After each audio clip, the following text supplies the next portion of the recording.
अध्यक्ष एसटीने सीईओ आणि उपाध्यक्ष सायकलवर, अतिरिक्त सीईओ इलेक्ट्रिक बाईकवर तर डेप्युटी सीईओ चालत.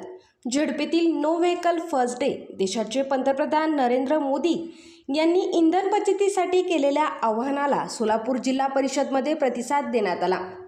दोन्ही मुख्य प्रवेशद्वार बंद करण्यात आले होते. सकाळी सुरुवातीलाच मुख्य कार्यकारी अधिकारी कुशल जैन आणि उपाध्यक्ष इंद्रजित पवार हे दोघे सायकलवर जिल्हा परिषदेत दाखल झाले.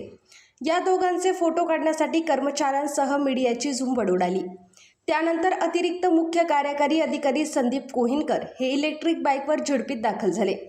सामान्य प्रशासन विभागाच्या उपमुख्य कार्यकारी अधिकारी स्मिता पाटील या चालत झेडपीत आल्या. जिल्हा परिषदेचे अध्यक्ष दीपक वैद्य हे एसटी स्टँडपर्यंत आपल्या इलेक्ट्रिक बाईकवर आले. त्यानंतर एसटीमध्ये बसून ते सोलापूरकडे रवाना झाले. त्यांच्यासोबत युवा मोर्चाचे प्रदेशाध्यक्ष कृष्णराज महाडिक व इतर पदाधिकारी कार्यकर्ते उपस्थित होते.